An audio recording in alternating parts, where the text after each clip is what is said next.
Amém, amados irmãos e amadas irmãs que nos assistem agora no canal da Obra na Amazônia. Louvado seja o Senhor. Vou dar continuidade ao estudo que temos feito com base no livro do irmão Ezra Amar, 1 Coríntios. Vocês não sabem? Um livro muito bom, muito importante, que vale a leitura. E dentro dele, o capítulo que eu vou compartilhar tem um tema assim: as coisas sacrificadas a ídolos, nossa liberdade e conduta. O livro de 1 Coríntios não é um livro que aborda a salvação individual. Ele tem como tema a vida da igreja, a vida do corpo, sendo por isso uma continuidade do livro de Romanos.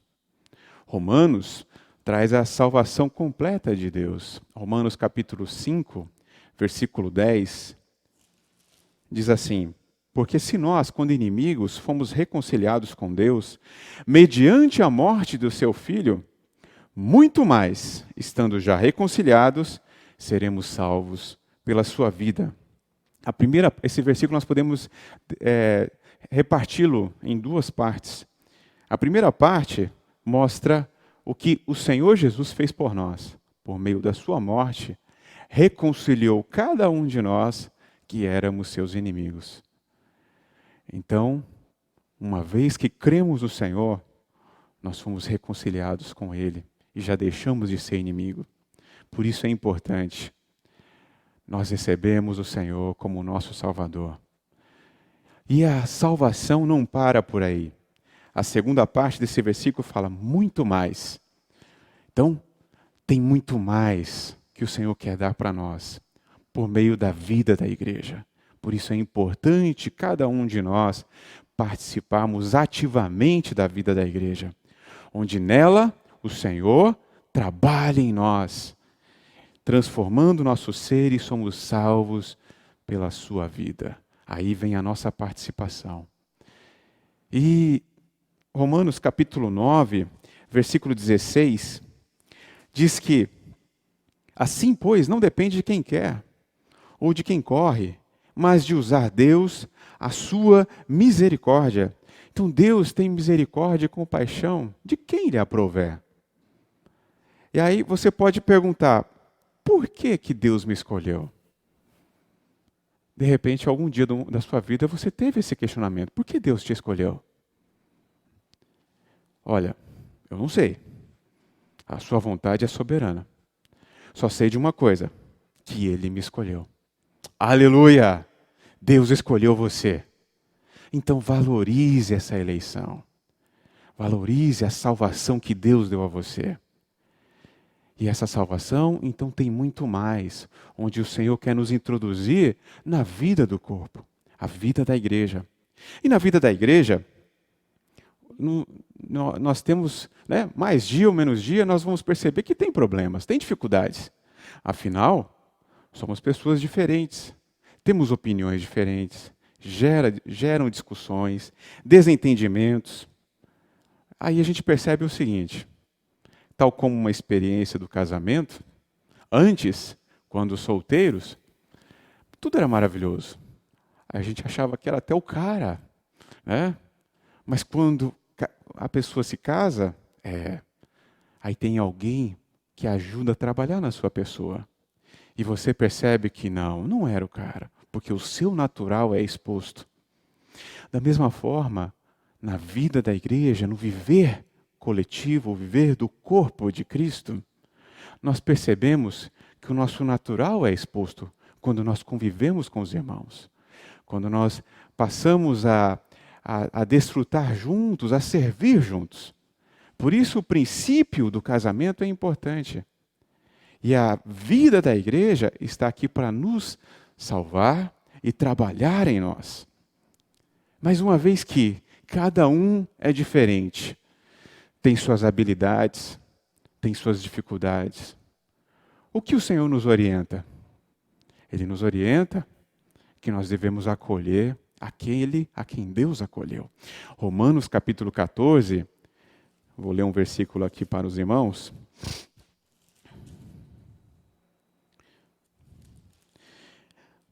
que diz aqui fala a respeito da comida, né? Acolhei o que é débil na fé, versículo 1, não porém para discutir opiniões. Um crê que tudo pode comer, mas o débil come legumes. O versículo 3, quem come, não despreze o que não come. E o que não come, não julgue o que come, porque Deus o acolheu. Então, aqui nós vemos um princípio importante no viver coletivo, que é o acolhimento. Mas, pela falta de acolhimento que deveríamos ter uns para com os outros, surgem os vários problemas. Não é verdade? No capítulo 15 de Romanos, diz assim, o versículo 7. Portanto, acolhei-vos uns aos outros, como também Cristo nos acolheu para a glória de Deus. Aleluia! Então, o que guarda a vida do corpo é nós aprendermos a acolher. Se Deus acolheu determinado irmão, mesmo que a gente enxergue que ele tenha dificuldades, nós também precisamos aprender a acolher. Por quê? Porque ele é um filho de Deus. Então, se nós tivermos a visão de que Paulo está falando aqui em Romanos 14 e também em Romanos 15, nós vamos ter paz na vida da igreja. Quem não quer ter paz, tranquilidade? Então, precisamos aprender a acolher. E Paulo, quando vem apresentar no livro de 1 Coríntios, ele trata de várias situações, vários problemas que os irmãos relataram que estavam ocorrendo. Mas é interessante percebermos que Paulo ele não estava preocupado em solucionar os problemas. Ele não estava ali querendo tirar as dúvidas, né, que os irmãos estavam tendo. Olha, fica ali, né, cada duvidazinha, casamento, comida, é isso daqui, aquele outro. Paulo, o que ele fez? Ele apresentou a única solução. 1 Coríntios, capítulo 1, versículo 23. Fala, mas nós pregamos a Cristo crucificado, escândalo para os judeus, loucura para os gentios. O tema de 1 Coríntios mostra que Cristo é a solução. Cristo e a sua cruz é a solução de todos os problemas. Então, Cristo o crucificado foi o que Paulo pregou. Então, ele não estava ali focado em tirar as muitas dúvidas dos irmãos, mas ele queria falar o seguinte, olha, não se percam nessas muitas dúvidas. Foque naquilo que dá a solução. De repente, na sua vida, você está tendo algum problema, alguma dificuldade. O que fazer?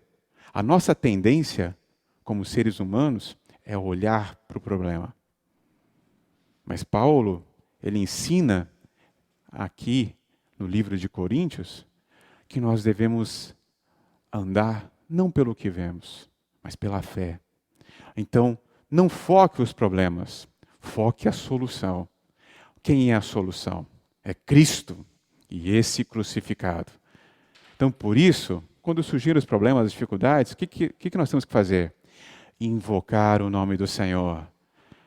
Falar, ó Senhor Jesus, ó Senhor Jesus. Chamar por aquele que pode resolver o nosso problema. E Paulo, em 1 Coríntios capítulo 8, ele entra no ponto a respeito dessa mensagem, na questão dos ídolos. É interessante a gente perceber que o pano de fundo de 1 Coríntios mostra uma cidade onde cercada de pessoas idólatras, cometiam adultério, isso eram práticas e outras práticas pagãs, algo como se fosse normal, né, na sociedade. Além de aqueles que gostavam, por ter tempo e recursos, iam para a praça e lá ficavam filosofando. Em virtude disso, a cultura que havia no mundo, né, acabou entrando na vida da igreja em Corinto. Porque ao vários irmãos crerem, se converterem ao Senhor, eles trouxeram essa cultura. E aí, logo no primeiro capítulo, Paulo tem que abordar: olha, que não haja divisões entre vocês. Um fica ali dizendo que eu sou de Apolo, eu sou de Paulo, eu sou de Cefas. Então acabou que essa filosofia veio trazer prejuízo. E não apenas isso. A questão do adultério, a questão, né, do tema dessa mensagem, que é a respeito da idolatria. Então, por essa razão, 1 Coríntios capítulo 8 diz assim: no que se refere às coisas sacrificadas a ídolos, reconhecemos que todos somos senhores do saber. O saber ensoberbece, mas o amor edifica. Se alguém julga saber alguma coisa, com efeito, não aprendeu ainda como convém saber. Mas se alguém ama a Deus, esse é conhecido por ele. E o versículo 4 diz: no tocante à comida sacrificada a ídolos, sabemos que o ídolo de si mesmo nada é no mundo, e que não há senão um só Deus. Logo nesses 4 primeiros versículos, precisamos perceber o seguinte: aqui Paulo ele repete a palavra saber, né, e reconhecer que também no original tem o mesmo significado. No grego, reconhecer e saber tem o mesmo significado. Então, versículo 1 e o versículo 4, quando cita aqui a palavra saber, denota um saber subjetivo, interior. Um saber que é ligado à percepção, que muda a vida de uma pessoa.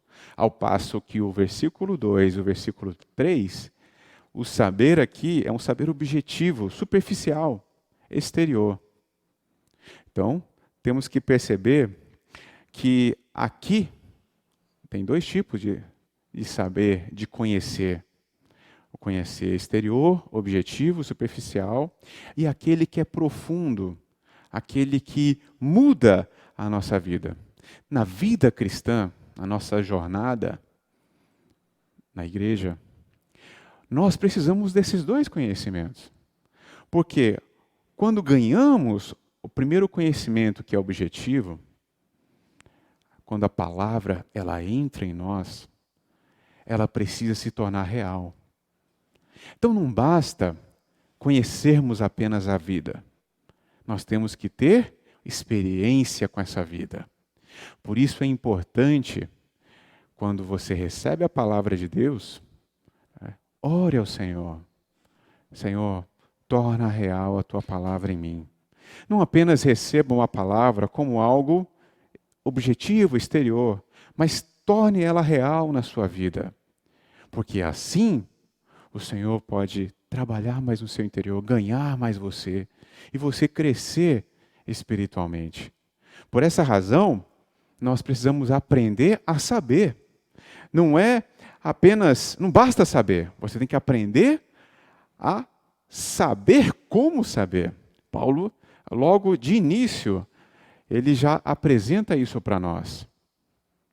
E aqui, em 1 Coríntios capítulo 8, nessa porção, nós vemos 2 linhas, a linha do conhecimento e a linha do amor. Olha, o saber ensoberbece, mas o amor edifica. Nós precisamos conhecer, mas nós não podemos ficar apegados ao conhecimento exterior. Ele precisa nos levar a ter uma experiência interior.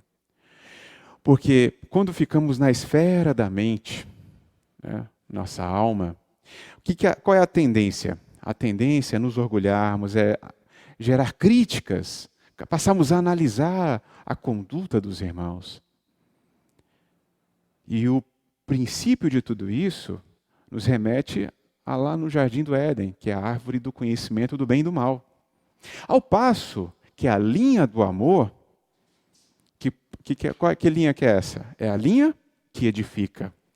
É a linha que nos dá um verdadeiro caminho, né, de desfrute, que é a linha seguida, que corresponde à árvore da vida. Então, Paulo traz esse cenário para poder entrar nesse assunto a respeito da idolatria. Primeiro, precisamos aprender a conhecer a palavra de Deus e torná-la real na nossa vida. Ó Senhor Jesus! E aí a pergunta, uma vez que a carne foi sacrificada a ídolos, é permitido comê-la ou não? Talvez essa seja a sua dúvida. Você está em algum lugar e uma carne sacrificada a ídolos, é permitido comer? Ou não é permitido? O que o Paulo falou aqui no versículo 4? Olha, o ídolo nada é de si mesmo. Então, para nós, que temos um Deus verdadeiro, o ídolo, ele não é nada. É um pedaço de madeira, é um objeto. Pois nós não nos prostramos a esse objeto. Então, ele não nos atinge. Por essa razão, nós não precisamos, ao entrar num ambiente, de repente, público, e ver alguma imagem, né, como um cristão, você adora um Deus verdadeiro. Então, não precisa se preocupar com essa situação, né? O versículo 5 diz, porque ainda há também alguns que chamem deuses, quer no céu ou sobre a terra, como há muitos deuses e muitos senhores. Versículo 6. Todavia, para nós há um só Deus, o Pai, de quem são todas as coisas e para quem existimos, e um só Senhor, Jesus Cristo, pelo qual são todas as coisas e nós também por Ele. Ó Senhor Jesus! Essa porção nos mostra que o mundo está aí carregado de muitos deuses falsos, imagens de todos os tipos, que infelizmente atingem até mesmo no cristianismo.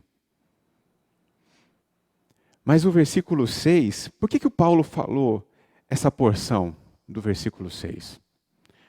Falou, olha, para nós há um só Deus, porque no meio dos coríntios havia muita idolatria. Então Paulo estava dizendo aqui, o caminho é perceber que há um só Deus. E que ninguém consegue ir ao Pai, senão por meio de Jesus Cristo. Isso está na palavra. 1 Timóteo, capítulo 2.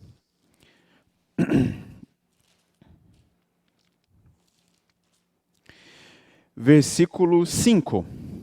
Diz, porquanto há um só Deus e um só mediador entre Deus e os homens, Cristo Jesus, homem. Então, há um só mediador, entre Deus e os homens. Olha, se você quer ter comunhão com o Pai, saiba que só existe um caminho.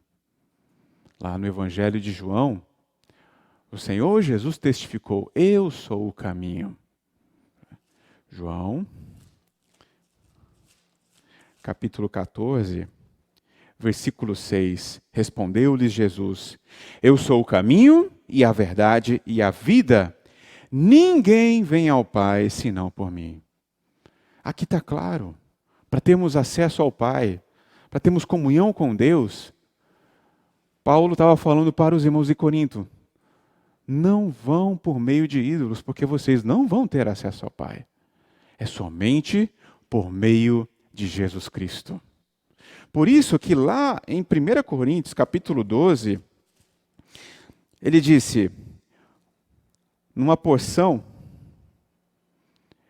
relacionada a ídolos, versículo 2, fala, sabeis que outrora, quando éreis gentios, deixáveis conduzir-vos aos ídolos mudos. Então Paulo está aqui exortando, porque havia essa idolatria nos irmãos da igreja em Corinto. Segundo éreis guiados, versículo 3 diz, por isso vos faço compreender que ninguém que fala pelo Espírito de Deus afirma, anátema Jesus. Por outro lado, ninguém pode dizer Senhor Jesus, senão pelo Espírito Santo. Por isso, Paulo nos ensina que o caminho para termos acesso ao Pai é por meio do Senhor Jesus. Não é por meio dos ídolos. E prossegue, versículo 7 de 1 Coríntios capítulo 8. Entretanto, não há esse conhecimento em todos, porque alguns, por efeito da familiaridade até agora com o ídolo, ainda comem dessas coisas como a ele sacrificadas. E a consciência destes, por ser fraca, vem a contaminar-se. Então, alguns irmãos, quando passam a reunir na igreja, acabam chegando com um passado de idolatria. Tem ainda uma familiaridade com a idolatria, com os ídolos. E por isso ainda, mesmo antes de crer, ele usava ali aquelas correntinhas, colares, e após crer, ainda permanece usando esses objetos ligados a ídolo. O que isso mostra? Que nós temos que tomar cuidado. Se isso ainda acontece conosco, saiba que isso dá espaço para os demônios agirem. Porque o que está atrás dos ídolos? 1 Coríntios, capítulo 10, versículo 19. Que digo, pois, que o sacrificado ao ídolo é alguma coisa? Ou que o próprio ídolo tem algum valor? Antes digo que as coisas que eles sacrificam é a demônios, que as sacrificam e não a Deus. Eu não quero que vos torneis associados aos demônios. Não podeis beber do cálice dos demônios, do cálice do Senhor, e o cálice dos demônios. Não podeis ser participantes da mesa do Senhor e da mesa dos demônios. Então, por trás de cada ídolo, existe ali um demônio. Por isso, nós temos que jogar fora todo objeto ligado à idolatria. À medida que a vida de Deus vai entrando em você, você vai tendo essa compreensão, essa realidade. Senhor Jesus, que o Senhor nos guarde de qualquer situação que esteja ligado a ídolos. Versículo 8 de 1 Coríntios, capítulo 8, não é a comida que nos recomendará a Deus, pois nada perderemos se não comemos e nada ganharemos se comermos. Vede, porém, que esta vossa liberdade não venha, de algum modo, a ser tropeço para os fracos. O que Paulo está falando aqui, não é a comida que vai nos recomendar. Ele lá no capítulo 10, ele ainda aborda, fala que nós temos que comer de tudo que se vende no mercado, sem nada perguntar. Versículo 25 em diante. Agora, se de repente, versículo 28 de 1 Coríntios 10, se alguém vos disser, isto é coisa sacrificada a ídolo, não comais, por causa daquele que vos advertiu e por causa da consciência. Então, por um lado, voltando àquela pergunta, uma carne, um alimento sacrificado a ídolo, você é permitido comer ou não? Nós, como cristãos, temos o Deus verdadeiro, não há problema. Porém, se de repente, na experiência que você estiver passando, alguém chegar e alertar, não coma, porque isso aí foi sacrificado a ídolo. Então, por causa da consciência de tal pessoa que advertiu, que alertou, você não deve comer. Porque a questão não está aqui, não é a comida que vai nos recomendar a Deus. E aqui é um princípio que vai além do que de alimentos. Porque hoje em dia, dificilmente você vai encontrar claramente a comida sacrificada a ídolo, como no passado. Mas nós precisamos perceber que algumas coisas comuns, podem estar tomando o nosso coração. Nós temos que diferenciar. Olha, a adoração a ídolos refere-se a prostrar-se perante o objeto. Ao passo que idolatria é algo que controla você. Então, de repente, algo comum que esteja praticando, mas controla a sua vida. Por exemplo, ingerir bebida alcoólica, ir ao cinema, assistir novelas. Pergunta, o que está por trás das novelas? É algo positivo na sua vida? Se deixarmos de beber ou de assistir, parar de assistir novelas, vamos perder alguma coisa? São perguntas que nós temos que fazer. Isso é útil? A bebida alcoólica é útil na minha vida?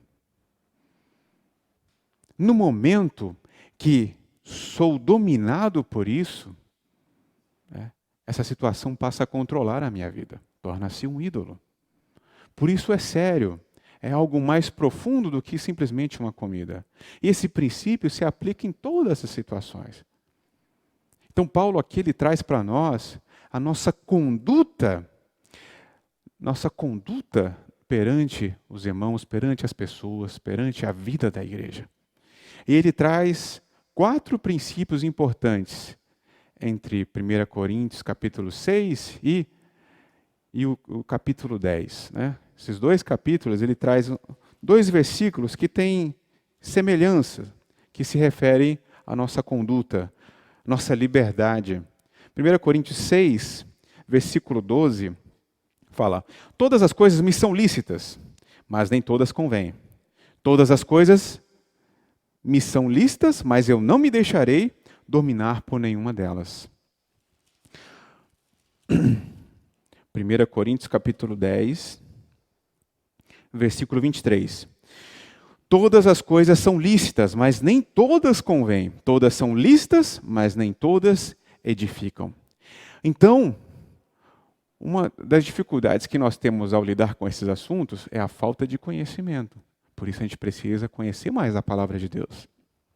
E nessas 2 porções, e ainda ligado o versículo 31 de 1 Coríntios 10, que diz: portanto, quer comais, quer bebais, ou façais alguma outra coisa qualquer, fazei tudo para a glória de Deus. Podemos extrair 4 princípios, 4 itens que vão nos ajudar. Não necessariamente, não são regras, mas são itens que podem nos ajudar no dia a dia. O primeiro deles é: todas as coisas são lícitas, mas nem todas convêm. Ou seja, nem todas são proveitosas. A pergunta é: o que eu estou fazendo? O que eu estou fazendo, estou praticando, traz proveito? O que você está fazendo agora traz algum proveito na sua vida? Esse é o primeiro princípio. Tudo é lícito. Todas as coisas são lícitas, mas nem todas convêm. Nem todas são proveitosas. O segundo princípio é: todas as coisas me são lícitas, mas não me deixarei dominar por nenhuma delas. Então você deve se perguntar: isso me domina? Essa prática, isso que eu estou fazendo, me domina? Não devemos deixar nada dominar a nossa vida. Terceiro item: todas as coisas são lícitas, mas nem todas edificam. Então, o que eu estou fazendo edifica e ajuda os irmãos? Precisamos refletir sobre isso. Então, a nossa conduta é algo sério diante do Senhor e diante das pessoas. E o quarto princípio é: fazei tudo para a glória de Deus. O versículo que eu li agora, versículo 31. Então, o que estou fazendo, o que estamos fazendo, glorifica a Deus? O que você está assistindo? O que você está consumindo? O que você está fazendo? Glorifica a Deus? Se a resposta é não, então eu não posso fazer. Nós temos liberdade, todas as coisas são lícitas. Mas elas edificam? Elas são proveitosas? Ela me domina? Que o Senhor tenha misericórdia de nós, nos dê luz na palavra e perceber que todos nós precisamos não só aprender a ter uma conduta diante das pessoas, na vida da igreja, mas também perceber que a idolatria, ela vai além de um objeto que está aí, alguma coisa de madeira. Aquilo que eu faço e domina a minha vida, controla o meu ser, pode ser um ídolo. Então, busca o Senhor, que Ele possa te dar sabedoria, possa te dar luz na comunhão, porque Paulo também nos traz 3 princípios aqui para como buscarmos a solução de todas essas coisas. Precisamos nos unir ao Senhor. Precisamos consultá-lo, consulte ao Senhor. Fiz aqui várias perguntas, né? Precisamos perguntar ao Senhor, o que eu estou fazendo te glorifica, Senhor? E por fim, ter intimidade com Ele. Aí nós vamos ter não só o conhecimento da vida de Deus, mas vamos ter a experiência da vida de Deus. Louvado seja o Senhor, Deus abençoe a sua vida. Amém.